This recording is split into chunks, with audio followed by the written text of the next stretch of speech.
Hello, everyone. Welcome to the latest episode of Monte and Wolf. I'm dGon. Here's Wolf. We're back with the penultimate regular season episode.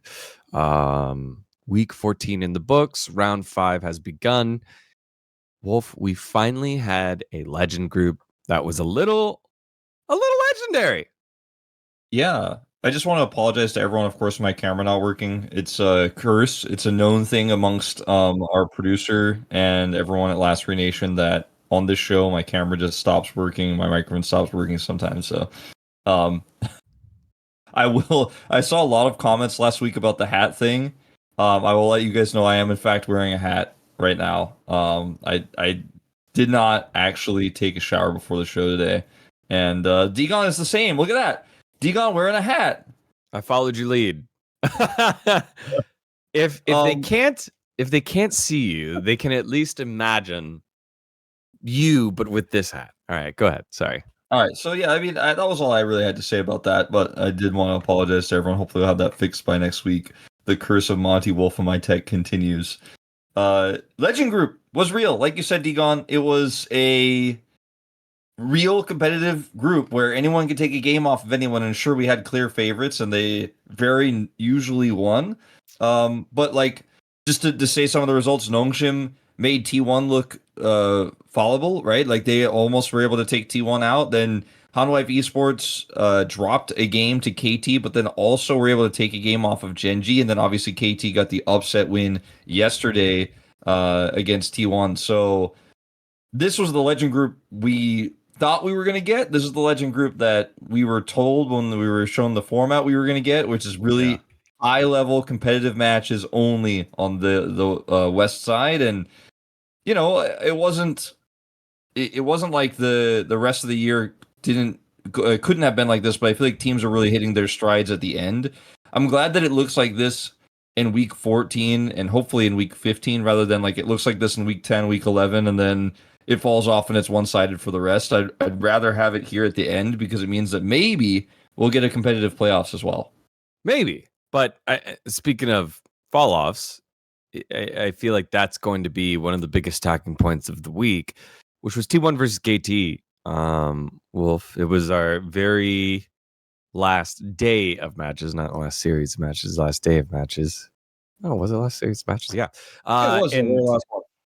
The last two installments of the Telecom war, I think we said, was more like a Telecom meeting, a Telecom conversation, right? It really was Telecom not annexation. It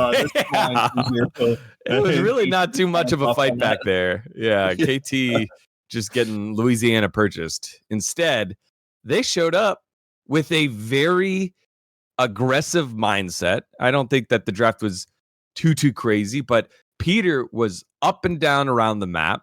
BDD, classic BDD, like he has for most of this rounds 3 through 5, had a solid performance. Faker opting into so many 1v1s and then finally getting punished for it. It was a very, very promising performance by KT rather than, I think, more rather than T1 playing bad. It was KT playing good and T1 not responding to that as we know that they can.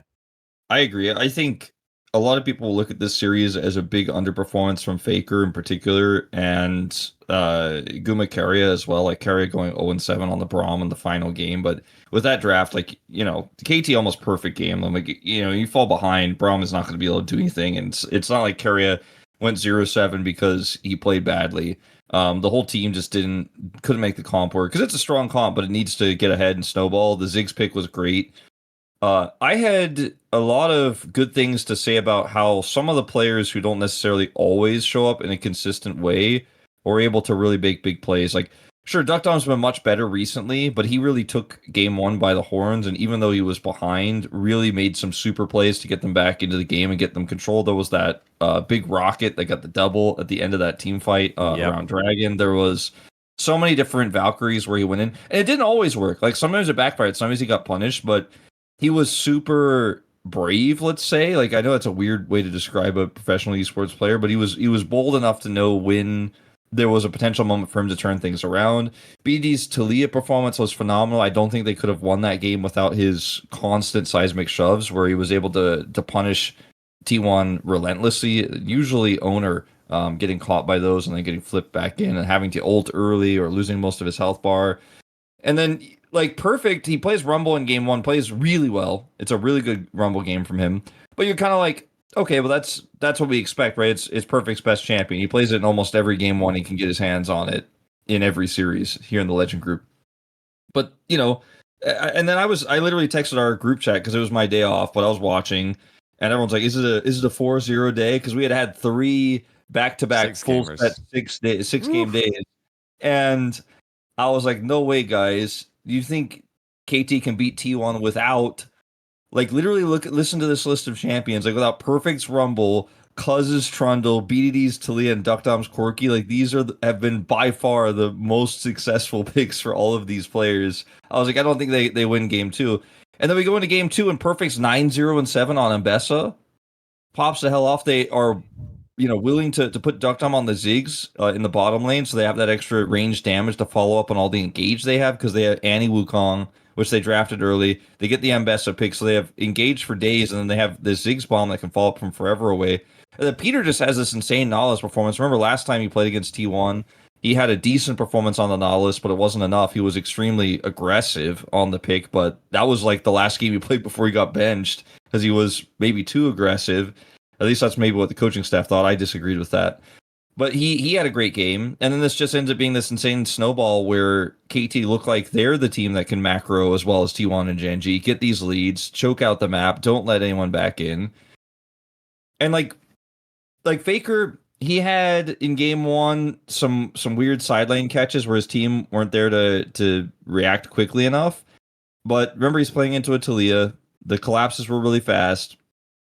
Faker known to push too far up on the side and have his team to be there, because he has in this game like a Jhin, which can be quite helpful if Jhin can just collapse from the mid lane and ult in or even flourish in.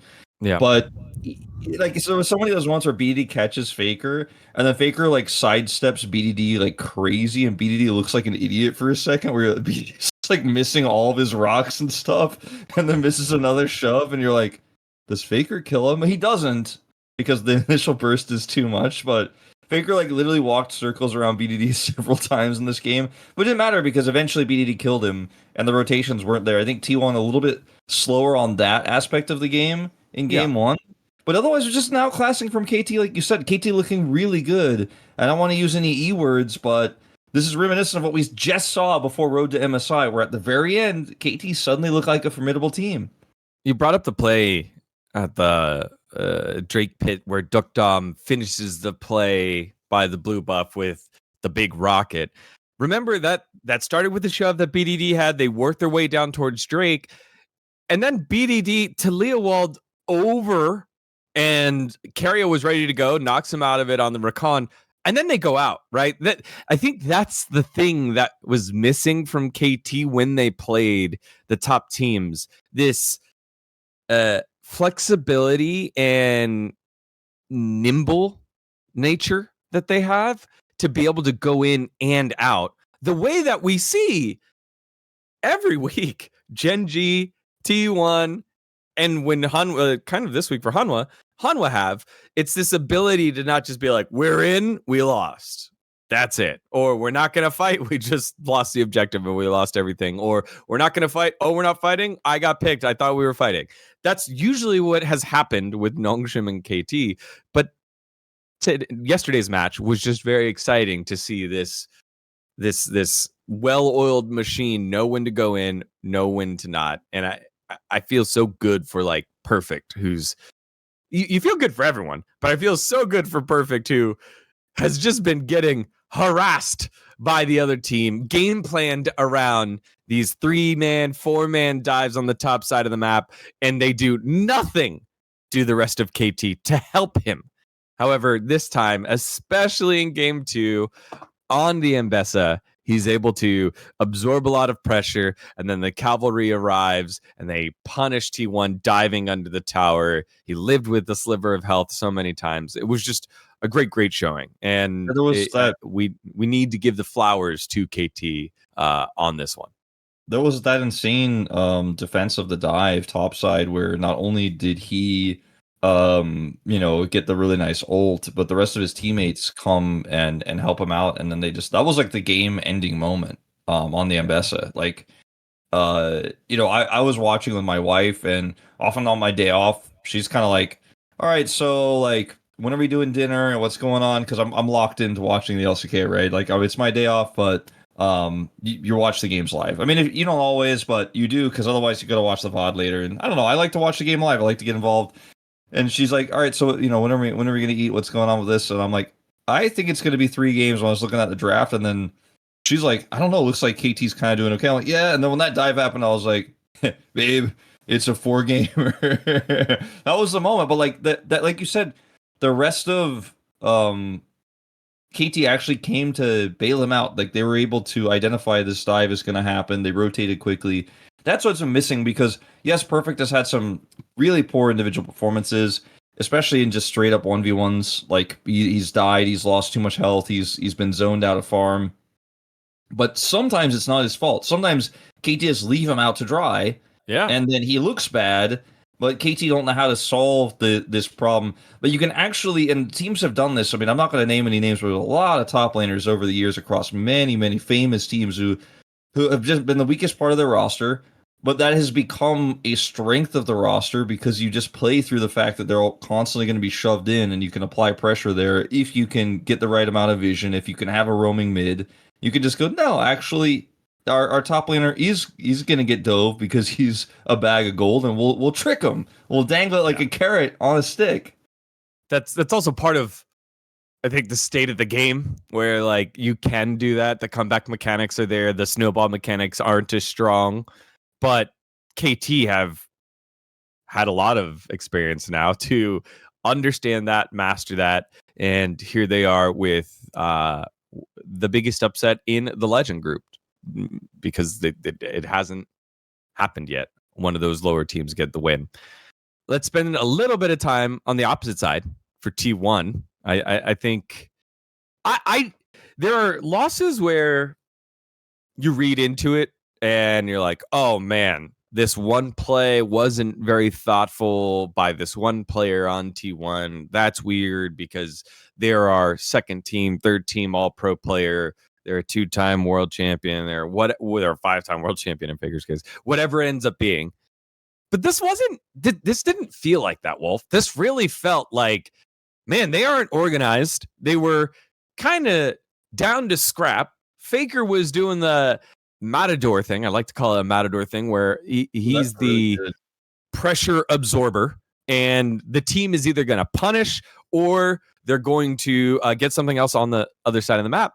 And that really didn't happen. And it's not super clear where the fault lies, or some of the fault lies, because I think it just falls with everyone in this case for T1, where maybe they looked ahead. Maybe they were thinking about the Hanwha Life game. Maybe they're thinking about second place. Like, I don't know, but it did feel like KT brought their best game and T1 didn't, especially in game 2. Yeah. I mean, the thing about the T1 loss to me in this game is a lot of people attribute it to.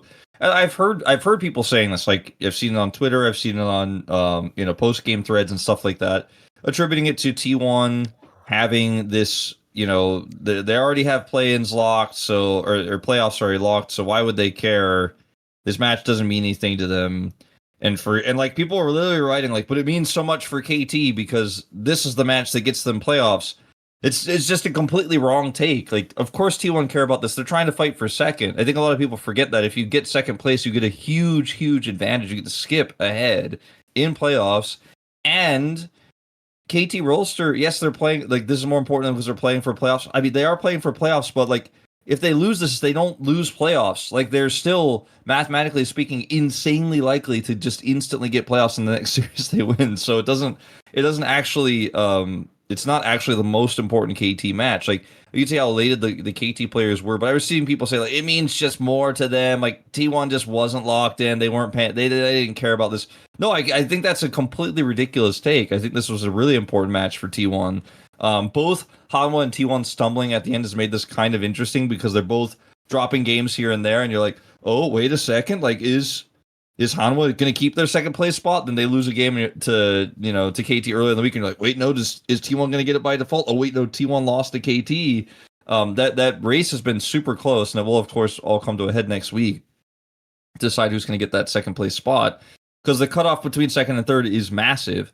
But ultimately, I think if you're watching this thinking T1 just didn't show up, I think it's just the wrong take. I think it's the wrong assessment. I think KT showed up in a huge way and have been like trying to play like this for a really long time, but they kind of, I don't know, they figured it out this week because they did it against Hanwha as well.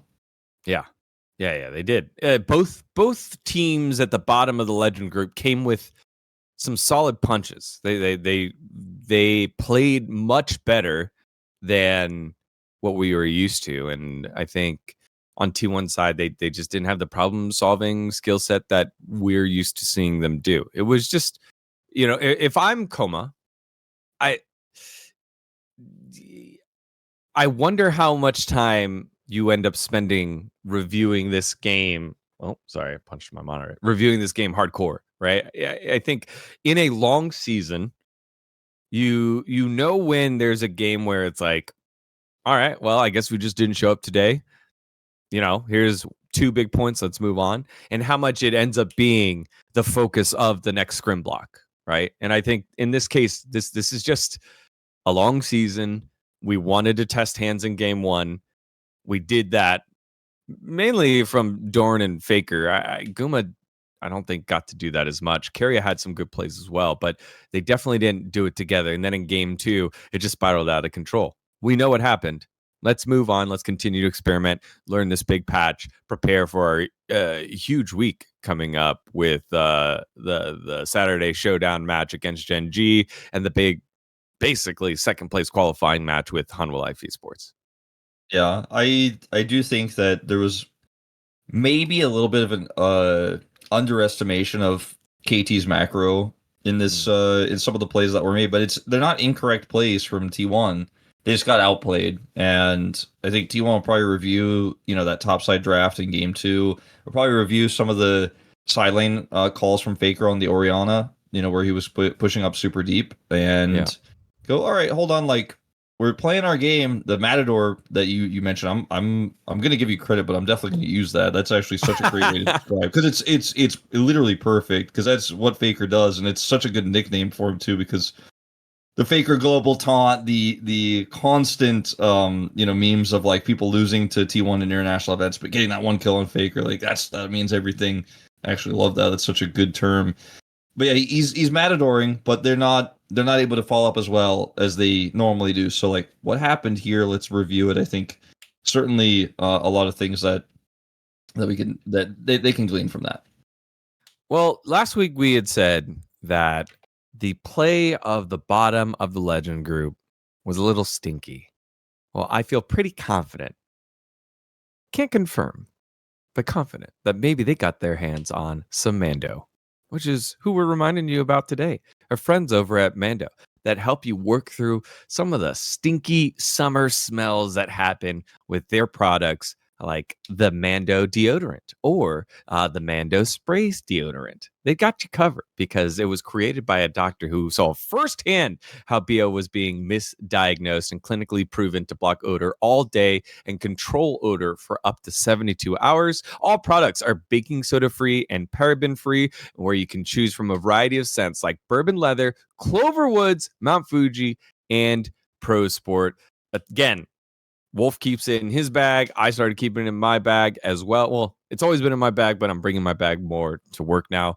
It is so convenient to have, especially after a long cast. We had back-to-back 6 game days. You get a little stinky afterwards. You throw on some Mando. You smell good. Very, very handy to have here. And again, a multitude of different types of products. So if you need to get in those pits, if you need to get under the feet, if you need to get in your grundle area, don't worry. Mando has you covered. The Mando starter pack is perfect for new customers, and it comes with a solid stick deodorant, cream tube deodorant and 2 free products like the mini body wash or deodorant wipes and free shipping. And as a special listener for our as a special offer for our listeners, new customers get 20% off site-wide with the exclusive code Monte Wolf. That's exclusive code Monte Wolf to get 20% off site-wide from shopmando.com.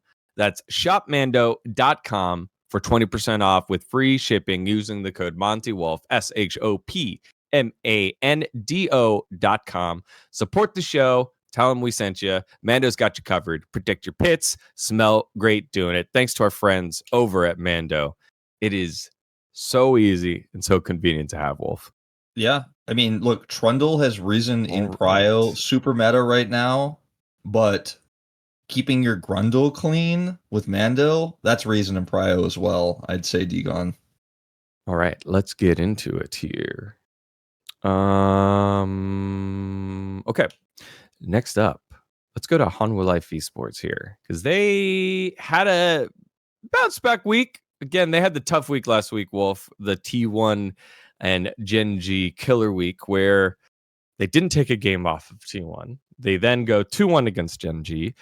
To start this week, they barely beat KT. We're like, oh no, dude.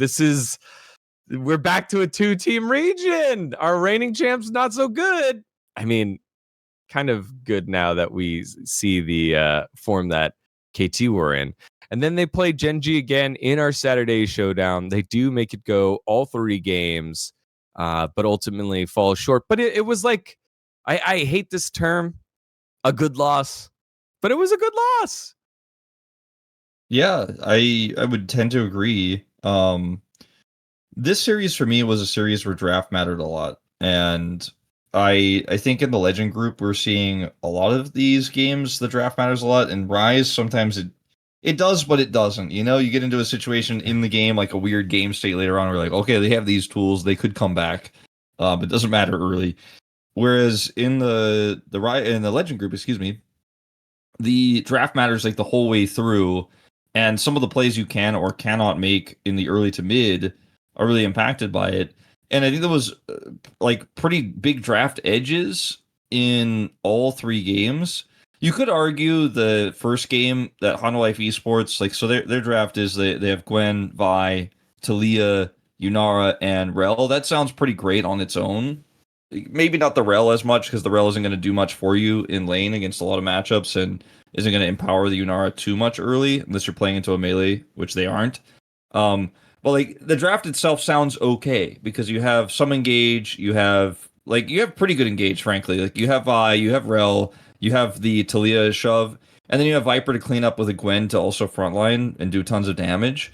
But when you look at what GenG have on the other side, like they have Wukong Orianna, they have Rumble on this patch, and then they have one of the most oppressive lanes next to like Illusion lane with the quirky Nico. So you can't really win the lane. You can't really win team fights if Ruler gets ahead. And you're going to have big problems with Yunara into the Wukong, which Yunara has been generally first picked by our best teams when Wukong is banned. So if you want to get Yunara, you've got to like blue side ban it. Hanwha Life have done this twice now where they've decided, okay, we'll leave Yunara and Wukong up. We won't ban it on blue side and see what the other team does. And we'll first pick it. And the other team has picked Wukong into them. And then won. And like this has been like a trend where I think if you want to play Yunara, like she's very strong. I think a lot of people assess this champion just wins by default. I don't think that's true. I think if you have great tools to lock her down, she will lose. She will not just dominate lane if you're playing into a bad 2v2 matchup, which GenG were able to create. So there's game 1 and kind of in a nutshell for me. And then in game 2, Hanwha Life end up getting this comp with Lucian Braum, but it has, the Ambessa has Poppy, so it can play through the aggressive bottom 2v2. It has, a weakness in the mid lane, you could argue, because Ziggs is pretty strong into his ear. Chovy did not play that game very well. Went Rod of Ages, which no one else has built, is maxing W second again, which nobody understands really, especially in this game. Like the last game into the Jarvan, I was like, okay, fine. But this time, I wasn't really into it. And then you're playing Jhin with Ziggs, so there's a lot of damage at range. But what's the setup here? You have Pantheon, fine, I get it, but you're also running Yorick. So you have like this really situational draft where if you had an Mbessa on your side, I'd be like, oh, cool, you got Pantheon, Mbessa, you get on top of a target. Even if you had Renekton here, I'm like, cool, you got Renekton, you get on top of a target, Jhin follows up, the bomb gets dropped. But because they have Yorick, it's kind of like, I hope the zombie wall hits, and then maybe we can get them from far away. You know, that's kind of the best case scenario for them. They fell behind early, and Hanwha just ran away with the game. Hanwha's macro is not as good as GenG's. So it wasn't one of those games where they just insane snowballed it out of control and there was just no hope. But it was kind of a bad draft in my mind from GenG. And then you go into game 3, and GenG have Keen on Renekton, where he has absorbed insane pressure. And then they put Ruler on Tristana, but it's a really cool Tristana draft because you're laning into Kai'Sa, Alistar. You have the Blitzcrank, so you have a lot of engage opportunities. I think Blitzcrank is fantastic into Trundle. And everybody knows what I think about Cassiopeia and Rise, so I'm not going to get into that. Even though the win rate is relatively even, you know, it's just not a pick that I find to be very strong. Zeus had some amazing moments on the Gragas. That part into the Renekton as well is actually pretty fine. Like, I think the Gragas is okay. You went 0-7, but actually had some almost game-saving moments. Yeah. The Viper, obviously, Viper was the best performing player on his team, but he did a lot of cleanup. He did a lot of, okay, my team did all the things and died, and now I have to carry it, as Viper often does, and he did a great job of it. You know, me and Cadril posted the meme. You posted me and Cadril posting the meme. I like, posted that, even though, like, look, I posted that his was higher on my timeline because you posted it first. I don't think people understood that. I think people were like, Wolf copied him. I was like, he wrote it in Japanese. I'm like, no, Wolf wrote it first. Also, but apparently, you know, Cadril copied his from the Reddit post game thread. Like, didn't actually write it. But anyway, it doesn't matter. I don't care. Like, but he and I had the same idea, right? Which is that and so did Reddit, and so did like basically everyone who knows that meme. Which is Viper is like, nice game, what the fuck? Because he went 11-3, and the rest of his team has 0 kills. Like 7 deaths, 4 deaths, 7 deaths, 6 deaths. And I think it's just a product of the draft. Like, if Viper had a draft that leaned more into Kai'Sa, then he could actually all in on people and look for big killer instincts and get into the back line. But he has a Cassiopeia who can't reach, and a Trundle, and a Gragas. Like, Gragas engage is great. Like, you got Body Slam, you have the Cask, but it's not like a great setup for a Kai'Sa, you know? Like, if Zeus has to like flash Body Slam someone for you to be able to go for your killer instinct, I don't think that's a good comp. If Viper was basically playing just straight up 80 carry, i.e. Kai'Sa, in a draft where he couldn't use his ult very well, like, that's how it felt. And he still went 11-3, which is insane. But like, the product of the draft is the agency is super low, and that was kind of my whole read on this series. And I like going back to Chovy Ziggs play. He had like 2 of the arguably least valuable or worst Ziggs games of all of the Ziggs games we've had. To put this into context, like, he's 1-on-1 Ziggs. He won the other game on Ziggs, but it wasn't a great performance. Ziggs has lost twice. One of those was Chovy's. One of those is Ducktom's 3 Ziggs games that I think was actually into GenG. And Ziggs is 6-2 and has a 75% win rate. Like, this pick was kind of niche, and it's really cropping up at the end. Coach Kim was like, I don't want to show this. We're kind of trying to hide this, but they're showing it now. Everyone's playing it now. And I think it's going to be a big playoffs pick. It's one of the highest win rate picks. That's also a flex in the bottom and mid. So watch out for this one. But yeah, you know, draft matters, and we're seeing this on display here. And I'm now starting to feel like, even though we have clear favorites in GenG and T1, I would say still, maybe a little bit less clear after this week. Yeah. Drafting and being a huge factor in a best of 5 means I kind of feel like anything could happen. With these teams being this good, just a draft edge in game 4, game 5, where we go super deep and fearless and comps start to get a little bit weird, might actually be what decides some of these playoffs games coming up in a few weeks, because we just haven't seen best of 5s in a really long time. And the game quality in Fearless always drops. And the draft quality, because I think the game quality obviously drops in relation to the draft quality dropping in games 4 and 5 in Fearless. We've seen it in the LCK before. We saw it in LCK Cup, like all the way back at the beginning of the year. and it hasn't really changed that much. Like we saw it at EWC, we saw it a little bit at MSI. I wonder if the series goes deeper, some of these players that have insane champion pools like Zeus, like Viper, and even Delight, I would say, is a pretty good champion pool, might be able to edge out some of these players who, for example, do have big champion pools but haven't been able to prove that they're good at those champions recently, like Keria, for example, who's looked a little bit lost on some picks. So, I do wonder. I'm not saying that Delight has a bigger champion pool than Keria, and his recent Bard performance, made me question some of his champion pool, but he plays all the engaged champions at, I think, the highest level out of any of the top 3 supports right now.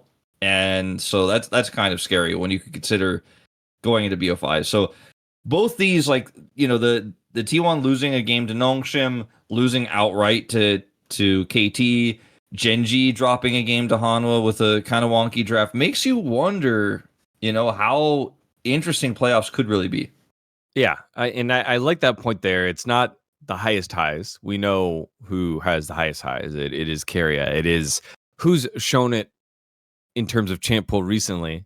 Duro, I think, is one that comes to mind as well. I mean, honestly, everyone on GenG, they've been hiding things, but also flexible in draft. I would say the one that hasn't had to do as much, if I, without looking at the stats, maybe is Ruler. But it's 80 carry. You don't really have to. He played Tristana. Honestly, he did play Tristana. Keen, the thing that I'll remember from this series is this is when Keen solidified first team All Pro. I think Dorn has had a great year. Zeus has had a great start to the year where he was the most dominant's not the right word, but affected the game. He affected the game the most. High impact. And I think it kind of dipped a little bit at the beginning of after Road to MSI. That Road to MSI slump that Hanwha experienced was very, very brutal. But Keen has been just such a sponge. He has been that matador, pressure soaker. He's like basically the elite version of Perfect. He's the elite version of Perfect, actually. I feel bad, because Perfect it's gets not an compared. insult. It's Perfect wishes he could be Keen. That's how he plays, right? But Keen is way better at it than he is what he wishes he could be Keen. But the playstyle and how the teams use them is very similar. I think the big question for Hanwha moving forward is what Peanut is going to show up, because my man's has. I want to know his smite win percentage in contested smites, because I feel like it's in the 20s, 20%. 1 out of every 5 he'll get, because it's just been a tough go for Peanut. We've talked a lot about it lately. He's been such a experience holder and leader for this team, but at some point, you gotta land the smites. You gotta do the job that junglers that's required of junglers, and it hasn't been great. He has these moments, if he gets an OP pick like Pantheon, he had a matchup like Poppy into Pantheon. He had a couple of Xinjia games that were good, but he had a lot where he's invisible, and he can't be invisible in this meta where it's about either are we all getting together to help turn on the pressure, or are we getting something else on the map? And it feels like Peanut hasn't been able to do that. To me, smites are and smite 50/50s, and this is my opinion, right? Maybe not everyone's going to agree with this, but are one of the least important parts of playing jungler in the LCK, at the highest level of League of Legends, because if everything else is going right, that shouldn't happen in most cases. But it is a skill that matters. It can be great for getting steals. We've seen players like Owner be so good at it that it's actually warped some of their international success, right? Pyoshik as well. Yeah. Pyoshik being another one of those great smite steal guys. But Peanut's other strengths, his early game dominance, his early pathing, have not looked as crisp, or it's not like he's not doing it, but he's just not as ahead as he used to be at some of these other aspects of his play. His crisp engages and his And I'm not even talking about like him hitting Sejuani ults like before somebody's like, but he always misses Sej ults. What do you mean his Crispin game? I mean, like even on Vi, he's going in a little bit too fast. He's going a little bit too early. His teammates aren't able to follow up. Like he's engaging, but he's like, how do I put this? Like he's not able to see the game and like the where his teammates are and the angles as quickly, it feels like recently, as he used to be able to. And that doesn't mean that's every game, but there are some liability games that can be a little bit problematic if that happens in a really important moment, like Road to MSI.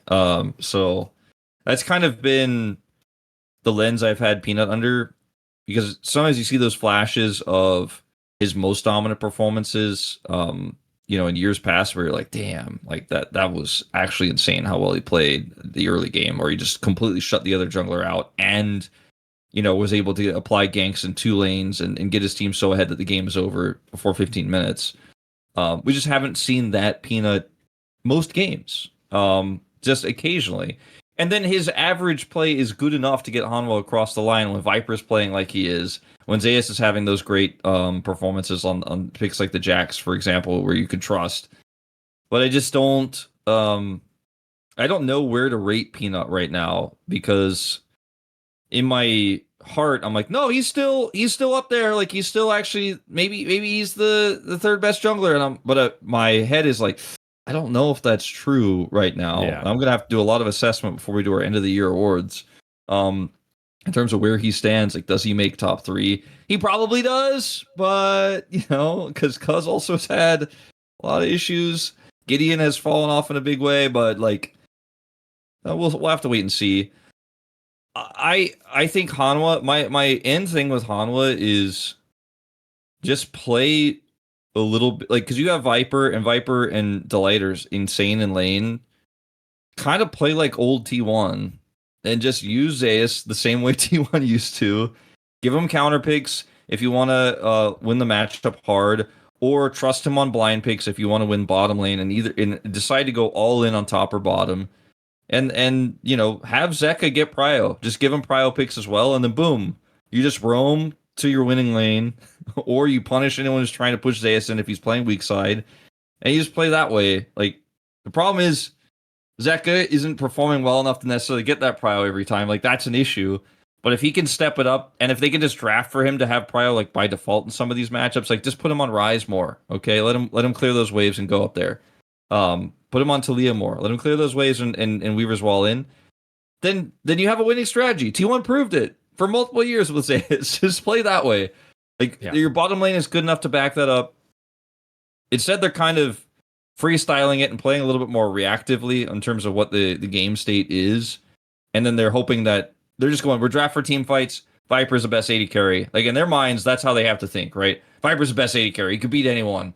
We just play for late game team fights, and whatever happens in the early game happens in the early game. That doesn't matter. We get to the late game, we carry. But I think you could, as Hanwha Life Esports, play the early game more aggressively. I think you could index into trying to play through prio more, like what T1 and GenG do.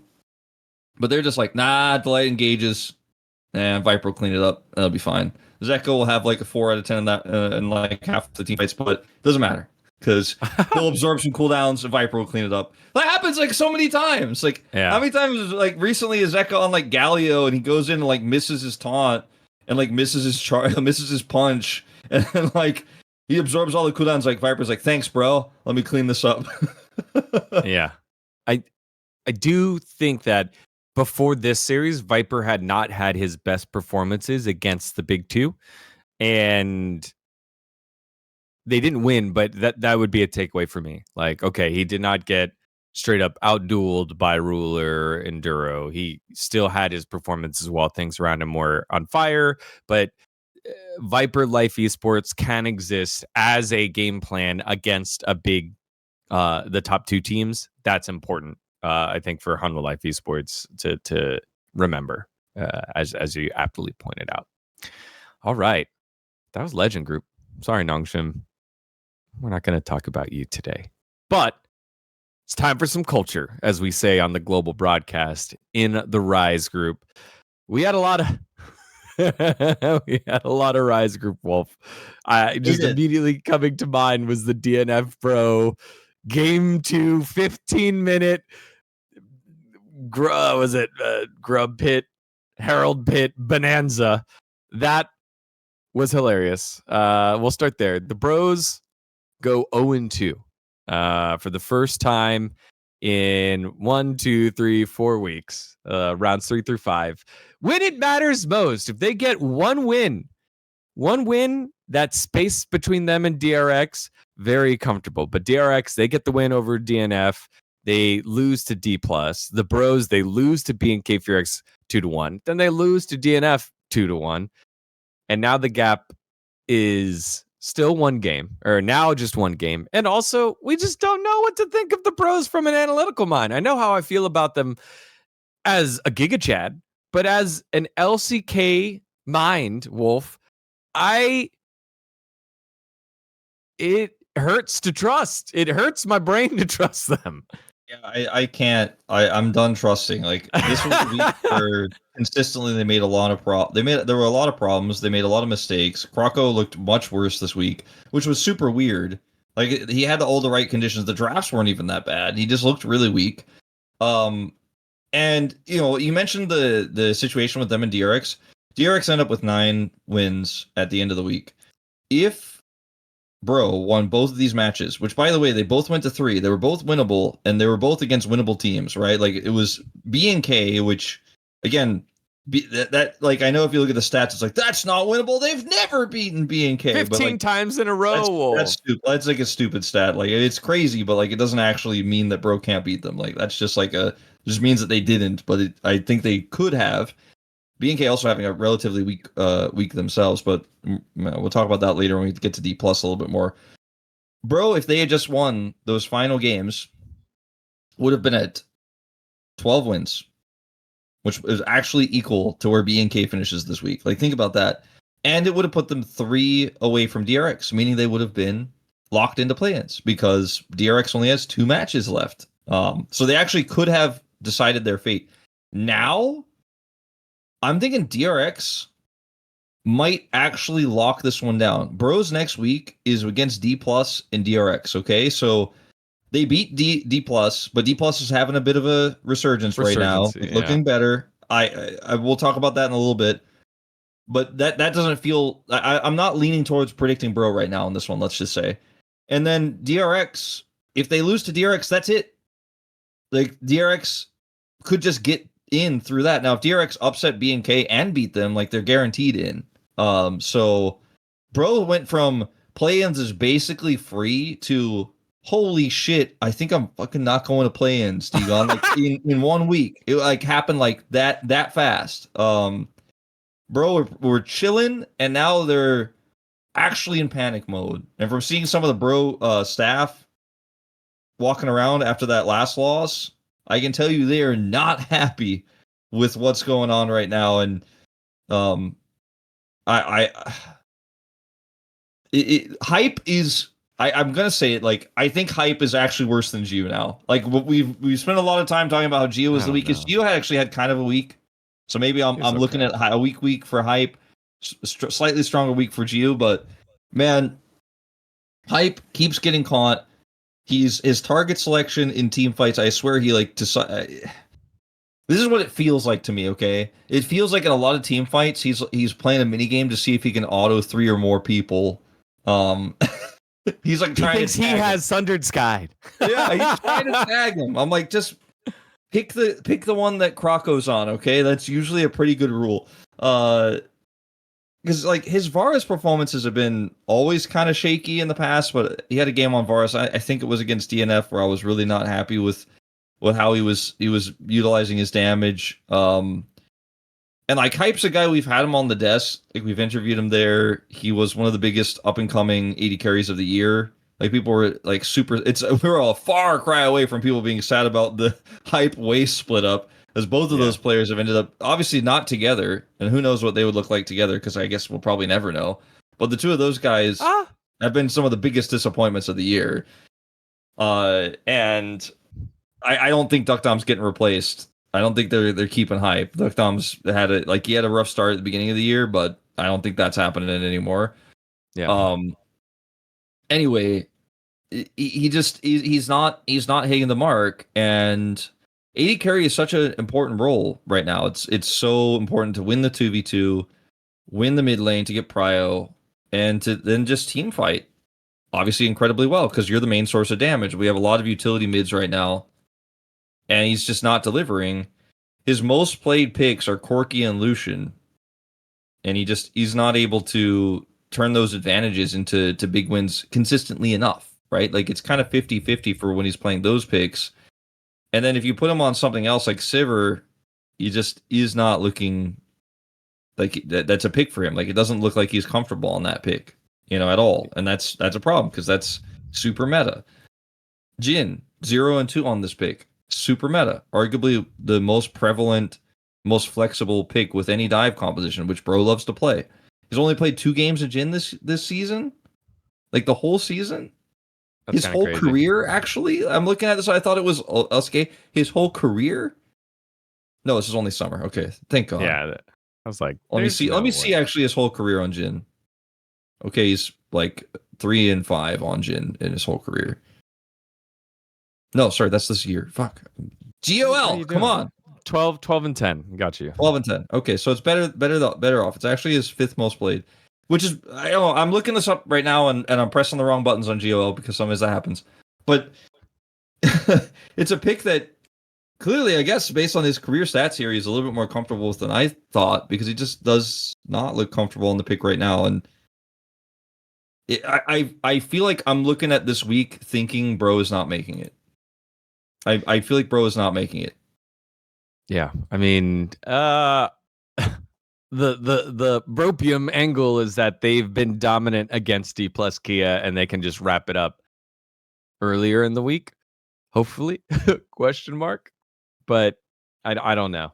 It was perplexing. It was frustrating. It was one of those where it's like, all right, bros are good enough to get themselves a win, but when they get punched in the face and they don't snowball out of control and the other team doesn't throw, do they have the tools and the right in-game leadership that knows how to get them back in the game?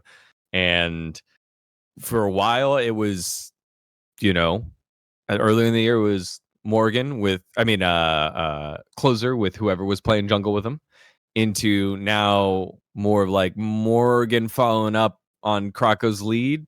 Closer's kind of fallen off, but someone's got to be the anchor for that team.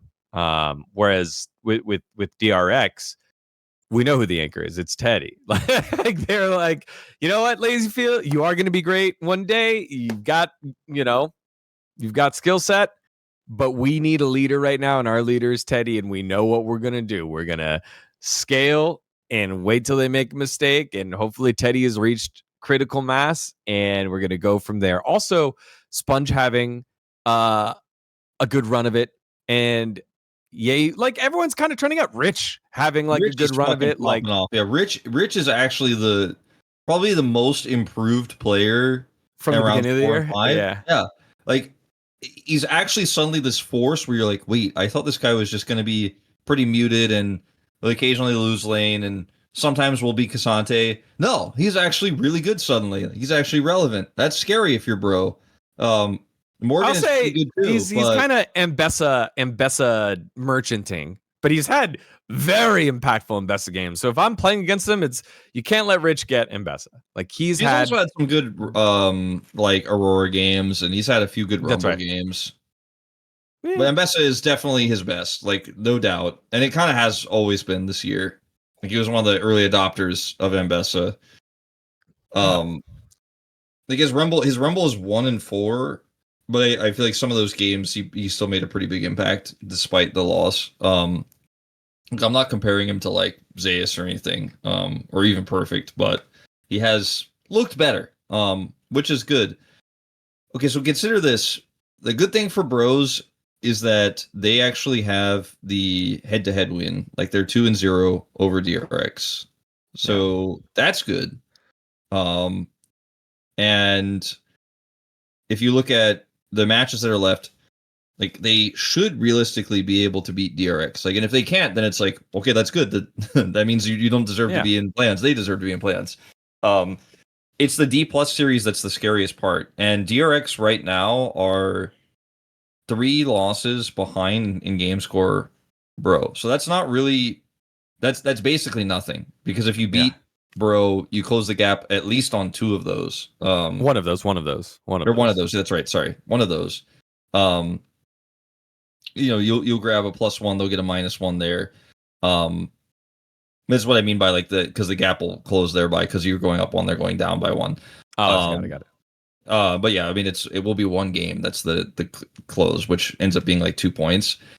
So if you like take a game off Dplus and then are able to take a game off DRX, I'm trying to math this out right now. I think you're safe. Because no, you'll have to win one of those though, assuming. Well, that obviously depends on DRX beating BNK. So that matchup also I don't really favor DRX that much in. Although BNK had a really bad week last week. I don't know, dGon. I'm trying to bro angle this for you. I'm trying to say like the good news is like you're probably fine, and the more I look at it, I'm like, it's too close to tell. I think you're probably just gonna have a heart attack. Good luck. Last match of the week, by the way. Last match of the regular season. Yeah, I know. And See I'm you on off. Sunday. I'm I'll off. be there. Oh, you're off? I'm off Well, that's Sunday. horrible. I might. Well, we got to do a swap or something. Come on, what? So I might just come in. I've never watched a game at Lowell Park ever. I've never been inside the stadium for a game or the arena for a game. And the hard part about this is that some personal anecdote. DRX's Coach Song. Coach Song spent a lot of time in LA, in LCS. I know him. I consider him a colleague and friend.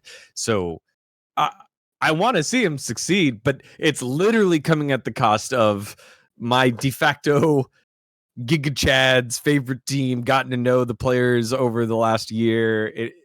It's going to be such a it feels hard to go to the stadium and wear like the bro colors and be like, sorry, coach. Also, you might lose your job for not making playoffs, but I got to cheer for the bros. Like it feels weird. I'm torn. Either way, there's a silver lining and I'll be happy, but also I'll also be sad. So what you should do is I don't think I convey that if I go to the arena. All right, now drop some big cash, dGon, and buy a bro jersey and buy a DRX jersey and then cut them both in half and sew them together. Yeah, sew them together. That would be an absolute monstrosity. A monstrosity, bro. Then also, okay, next level, face paint, half your face DRX on the same side as a DRX jersey, half your face a bro on the other side of on the bro jersey. And then I hold up a sign and hope both teams have fun. The problem is you'll always just cop shit from all of the LCK fans who don't know all of that story you just said on this show, who think you're just a bro fan only. I mean, you are, but like you have a friend on DRX. We all have friends on DRX. We got Kanyang over there. Yeah, great org. Org's doing pretty well these days in terms of who they've hired, and who's trying to right the ship. I think it's as emotional as it's going to be for you. Like that's a banger matchup, and it's cool that it'll all come to a head because we don't always get to have the banger like bottom tier team matchup at the end of the season. It's usually like, oh, it's a battle for second place or something is the most interesting part of the last week, or maybe it's like a 4th, 5th place battle, and you're like, okay, yeah, it was a really, really big one here. They're trying to prove themselves to not be the team that gets picked if they make it to the next round. But this is like actually do or die. I'm casting it that day too. I'm sad you're not going to be there. I mean, it's true drama. It's why we watch. It's why we play. We hope to get to situations like this, and so it'll be great. It'll be great for the neutral fan. All right, one more team to touch on who had a notable week, and it was Dplus Kia, who have had just this up and down relationship throughout the Rise group, and I think I've come to accept that they aren't going to be winning every single game like in the LPL, the Nirvana group squads that are the best. They've been just kind of winning and shooting on up. That's not Dplus Kia, both a product of who Dplus are and also a product of, now that we've had 5 weeks of it, the Rise group. The Rise group just comes out. We've talked about draft doesn't matter. We've talked about indecision creeps on these teams. We had a interview earlier in the week where after a win, it was Shiwu saying that he cried a little bit because the feedback that he got from CV Max was harsh, but he felt better after crying and after winning. And it's just been a lot for this Dplus Kia team to kind of go through. But at the end of 5 weeks, they are the team with the best game score out of all the teams. They are 15-8, 65 win rate, and they are doing ultimately what they needed to do, which was face these problems in terms of decision making and gameplay, and try to remind Shiwu that he is a rookie, and earlier in the season he wasn't playing like a rookie, and making mistakes is okay, but also being great is okay too, because we've seen the greatness inside Shiwu. Yeah, I think Shiwu has been very polarizing. Like, a lot of people think he is really strong, phenomenal player, great on picks like the Ambessa. I think people remember his flashiest and shiniest plays where he finds the big success. Like, people will love watching that pentakill, or the Nexus defense came down, which is a pretty good play. People will love watching those moments. I think people remember Shiwu for that most. And I'm not saying that people are wrong. I mean that when you have a player who has had some really low lows, but people still remember the high highs only, it means that you're having more high highs. It also means that your high highs are so high that everyone knows that even on your lowest day, you have the potential to pop off and carry. It's interesting that this stat is pretty surprising, I would say, to most people. But if you look at his stats for the Ambessa in 3 to 5, it's his worst pick. He's 1-3 on the pick. Like, it's actually historically at the beginning of the year his best pick, and now it's dropped off on it massively. He played 6 games of it in the first 2 rounds and had some amazing games. Now struggling on it, but his Aurora is where he's finding a ton of success recently, and lane dominance is where the name of the game is for this guy. That Ornn game against DRX, maybe we'll try to forget about that one. Maybe we'll try to forget about some of the decisions that were made in that game. Sometimes not his fault. Often his fault. In terms of when he decided to like push mid by himself without teleport, or the engage angles he was looking for. That draft was actually a pretty good draft too. Like, I actually really liked that draft, but they kind of botched it. And when I was watching the series against DRX and how close it was, and some of the really weird decisions that were being made, while Showmaker is just deciding the game is his and he's popping off on like Ari and Cassiopeia, I felt like, oh yeah, my pred Dplus losing to BNK again. Oh, 100% I'm right. I was watching the series going, all right, Dplus, like, Showmaker's got hands. Okay, Shiwu got to play his Aurora. But yeah, it's going to be pretty easy for BNK. I was like, this team is still having problems with their decision making. You fast forward to the BNK series at the end of the week. We have to talk about the draft. Dplus gave BNK Rumble, Pantheon, Varus, 1, 2, 3, and still found a way to win off of Lucid. That was all right. Sorry, I just needed to. No, I mean, it's like, no, that's not supposed to happen. Like, the decision making too, in terms of where to fight and when to fight, actually just almost never right for Dplus. Okay, like, it. Remember the time when Lucid went in? I'm thinking like they're near Baron. He goes in by himself, flashes in, sets up that play near the blue buff. Yeah, moments like that where you're like, this is actually, by the way, not correct, I don't think, but you're super fed on Shinzao. The champ's kind of strong right now. You have Thunder Sky, so good assessment of the situation, actually. Like, if it's a different meta, if it's different items you have, if it's different game state, like, everyone's laughing at you. But he knows he has to carry, he knows he has to pop off, and he knows he can. And that was a really, really amazing performance from Lucid in that series against BNK. Game 1, though, I felt like if he plays like almost just 30% worse then they don't win that game. And 100%, that's yeah. kind of scary because the enemy draft is insane, and Dplus had no right to be drafting like that and giving over those high prior picks. It just didn't make any sense. But they clutch it, right?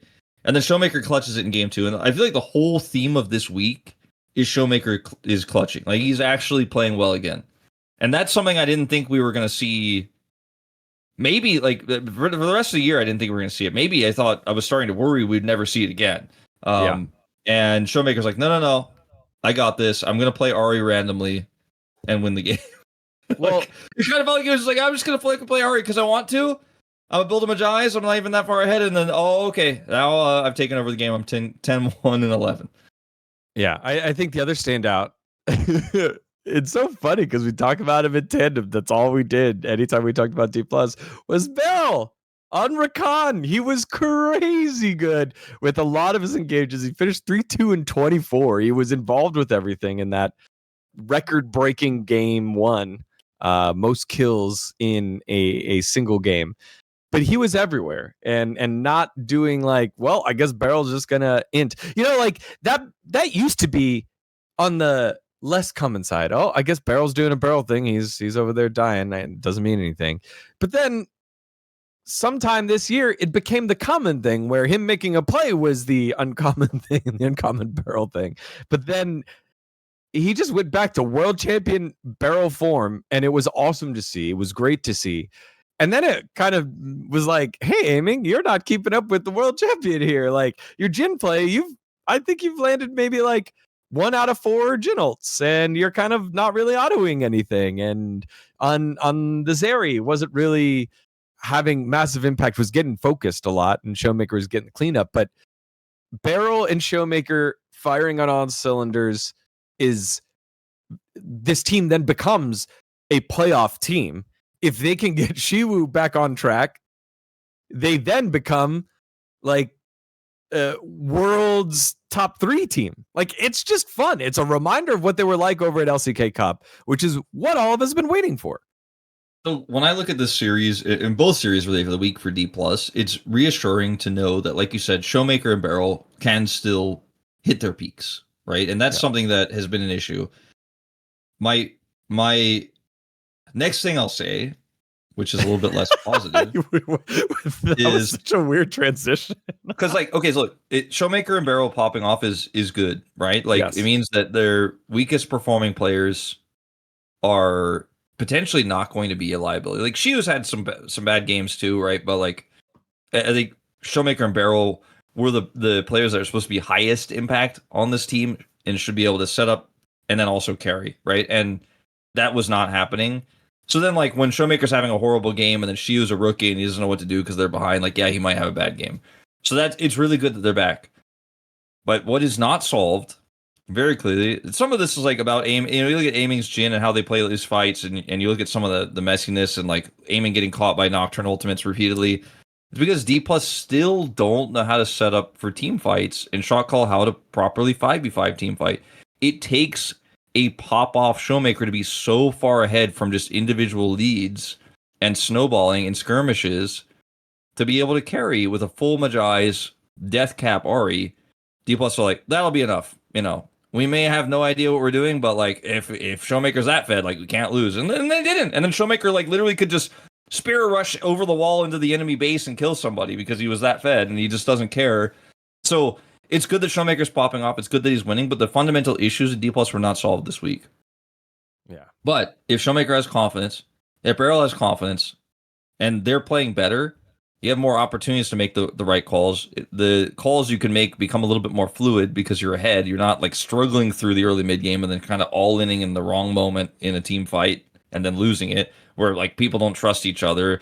Lucid's going in, Showmaker's like, I don't know about that, I'm not following up, or Shio's like, I don't think we can take this fight, I'm on a side lane, and then they lose 5v4, and then Shio teleports in the last person there and then dies. Like, we've seen a lot of stuff like this. This wasn't, I feel like that we didn't have enough proof that this was solved, but the improvements from Lucid, Showmaker and Barrel showing up, this is a good sign, but it means that Dplus have just proven that if they have pop-off carries who can make individual outplays, they can beat B&K. But that does not mean that I think they will contest with any of the legend teams. I still hold that maybe against Nongshim they could have a small chance. Like maybe if Nongshim's having an off day, some of Nongshim's individual players are like the anti-Showmaker 10-11 Ari. Like Gio has a really rough game, or Calix has, Calix has been much more consistent recently, but he might actually have a terrible laning phase randomly. And then you're like, oh, okay, Gideon has a rough game. But I still think Nongshim are way better at objective fights than Dplus Kia. And that's saying a lot because in the Legend group, they're by far the worst, right? But still, they know how to team fight. They know how to set up on objective. They know how to turn. I haven't felt like I could see that from Dplus Kia, even in these wins this week. In some of the most basic ones, we know that they can. But instead, it's like, instead of turning, Showmaker's just like, I'm going in. Loser's like, I'm going in. And then they kill somebody and they do this crazy outplay. And you're like, that's not how it's supposed to work, but you guys are really good, so you caught them off guard and you won. But I can't ever see that type of play working against Chovy. Like, I don't think you ever catch Chovy like that. I don't think you're ever able to get like Doran like that and you're able to isolate him and kill him. I just don't think that's gonna happen. They are not the Matador. They are the bull. It's D-Bull Kia. There it is. There you go. Because they only know go in. Full circle around. If you heard that in the background, your ears do not deceive you. Wolf does have a crying baby in the back, which means it's time for our predictions. All right, prediction time. Final week of the LCK. Wolf, our first ever one big long season comes down to this. Also for predictions, I think what did was plus +1 and Cronny was -1 or something like that. So he was up he's only up one game now. So the Cronny crown comes at one of the toughest weeks to predict, I think. And so I'm going to propose in Slack that we only DM it so that no one can copy.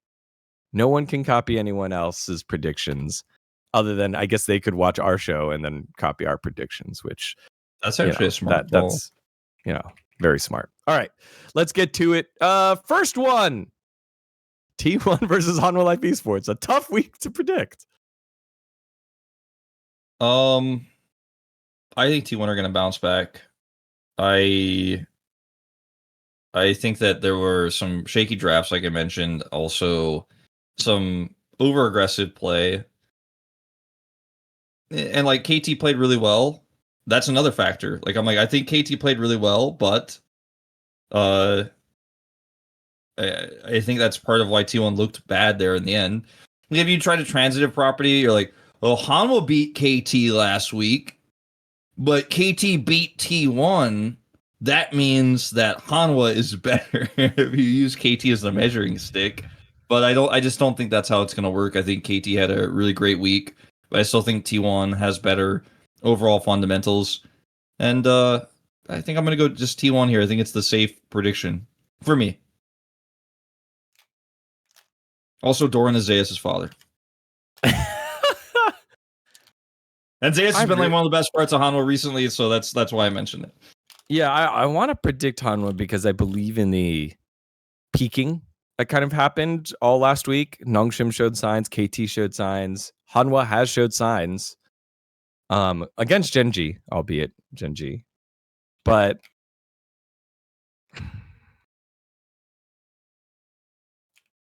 I just can't trust Peanut over Owner yet. And we're running out of days to call it. Yeah, give me T1. I think it's T1 win here. DNF versus BNK Fear X. I think this is where the BNK Fear X train gets back on track as well. I think DNF have had a good run, but I think Diablo, even in the losses, had good performances, and I think that's how they're going to break DNF. Plus, Raptor is probably the best part of that team, and Bulldog will not be able to punish Vikla as hard as many other teams will. So give me BNK Fear X. Yeah, I'm going to go BNK as well. I think DNF's whenever Bro was some great plays by Pioshik, don't get me wrong, but it said more, to me, it said more about Bro than it said about DNF. Yeah. Thursday's matches, Dplus versus Bro, GenG versus KT. Easier second game, kind of, unless you're feeling edgy. Dplus versus Bro. Well, you already said it. You don't trust them anymore. Yeah, I think this time I have to go Dplus. I could see Dplus losing if Bro were able to, like, get it together a little bit and team fight better, but it was not good performances from them. And honestly, I said it multiple times. I don't know if I ever said it on camera, but I was like, are we sure Closer is still having his best individual year after some of the plays that were made? If Showmaker's still in form like he was last week and he crushes Closer, then I think Dplus can get it done. This is not me saying I think Dplus 100% wins this. This is not me saying like I think Dplus are the better team right now, but or overall in League of Legends, because I still have questions about that. But I do think Dplus are looking better right now, and Bro took a huge dip, and I think it would be kind of dishonest if I just assumed that Dplus would just be bad again and that Bro would just suddenly be good again. So I'm gonna have to go with Dplus. Yeah. Yeah, give me Bro. Gotta I'm keeping it till the end. Bro till the end. GenG versus KT. Is GenG? No sneaky pick for Wolf? No, I don't think so. All right. B&K versus DRX. Is this where it ends?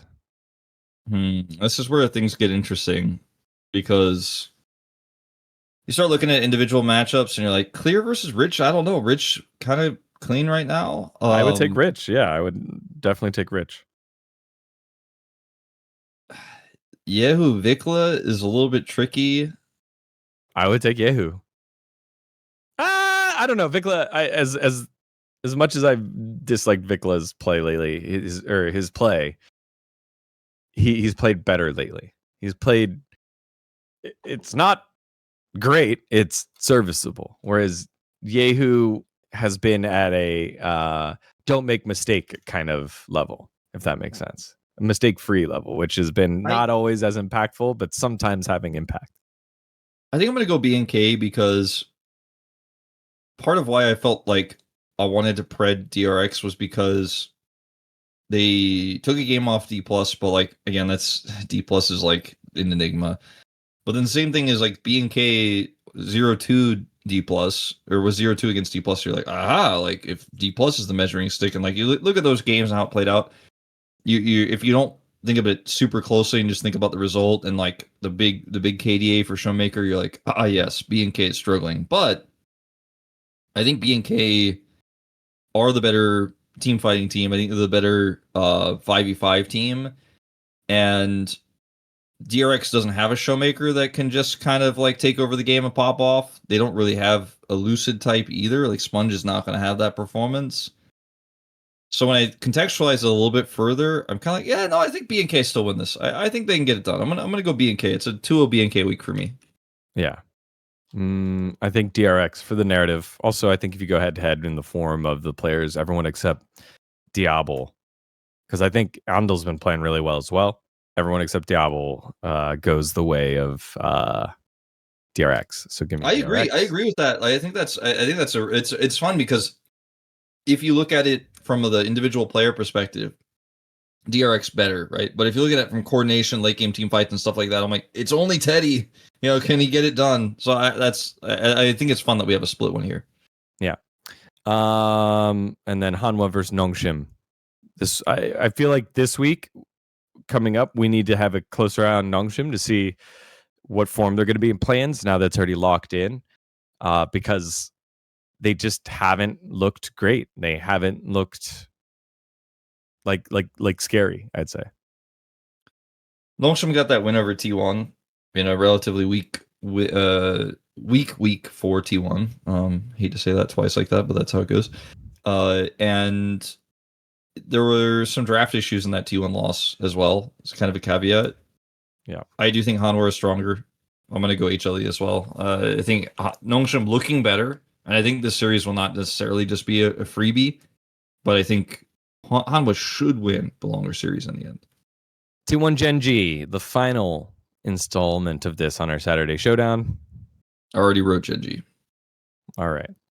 I think GenG are in insane form right now. It's crazy because yes, they lost a game to Hanwha, and they have like had some weird choices in draft, and Chovy Ziggs has been kind of weird, but when you look at Ruler to me is the big standout right now. Duro as well has been crazy, but Ruler is just so good right now that I feel like he could win in almost any circumstance if he gets a lead. And guess what? He doesn't get deficits. So GenG for me, I think this one might even just be a 2-0. I'm hoping it's not because it's a banger, but I think it might be a 2-0.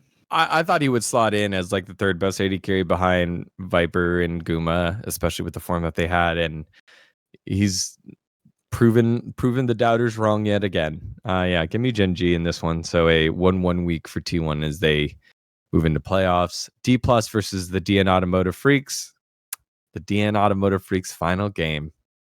Damn.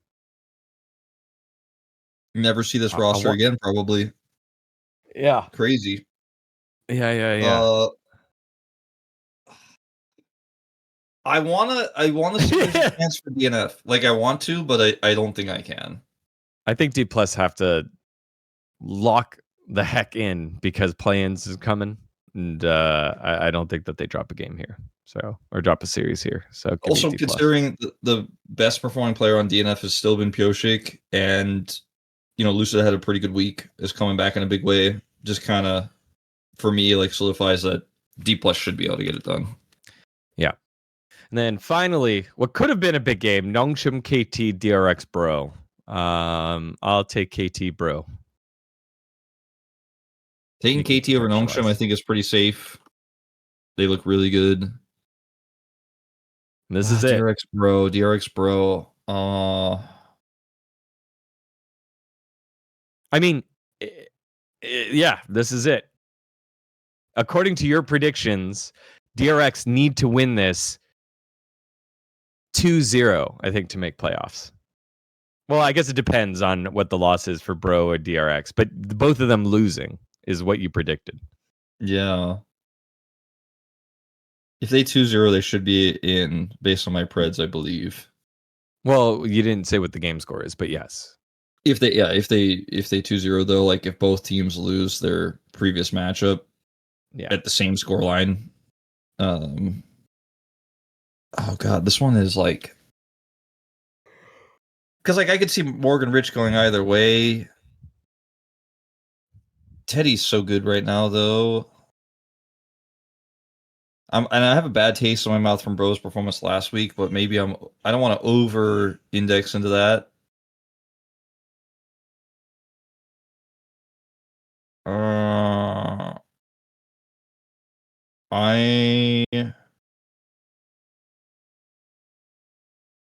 Oh fuck, this one's hard, man. I don't like it because it's like the most important match of the week, and it's a good thing that it's hard to choose because it means that it's going to be a banger and everybody knows it. But no, I said it. I told everyone I wasn't going to trust Bro anymore. I'm not just going to like run away from that and be like, never mind, I locked in Bro. Yeah, no, I'm going DRX. All right, one more DRX spread. There you have it. I had some risky preds, man. I might be back in the Wolf Pit after these last 2 weeks, but we'll see. Brother, I went 5 and 5, 5 out of 10 this week. It is. I think I went like 5 out of 10 as well. I think I was 5 out of 10 as well. It was I mean, we had upsets, but then also the Bros. I think you followed me into the Bro Pit. All right. Well, that does it, y'all. The penultimate episode of the regular season of Monte Wolf in the books. We had our predictions, and we'll be keeping a close eye towards the teams trying to lock in spots still in playoffs and play-ins, and what form Nongshim will be in as they head on into the Rise Group playing bonanza later on. We'll have that all and more next week's episode. Thank you so much for watching. Thank you to our sponsors. If you haven't already, like and subscribe. We'll see you next week for more Monte Wolf. Bye-bye.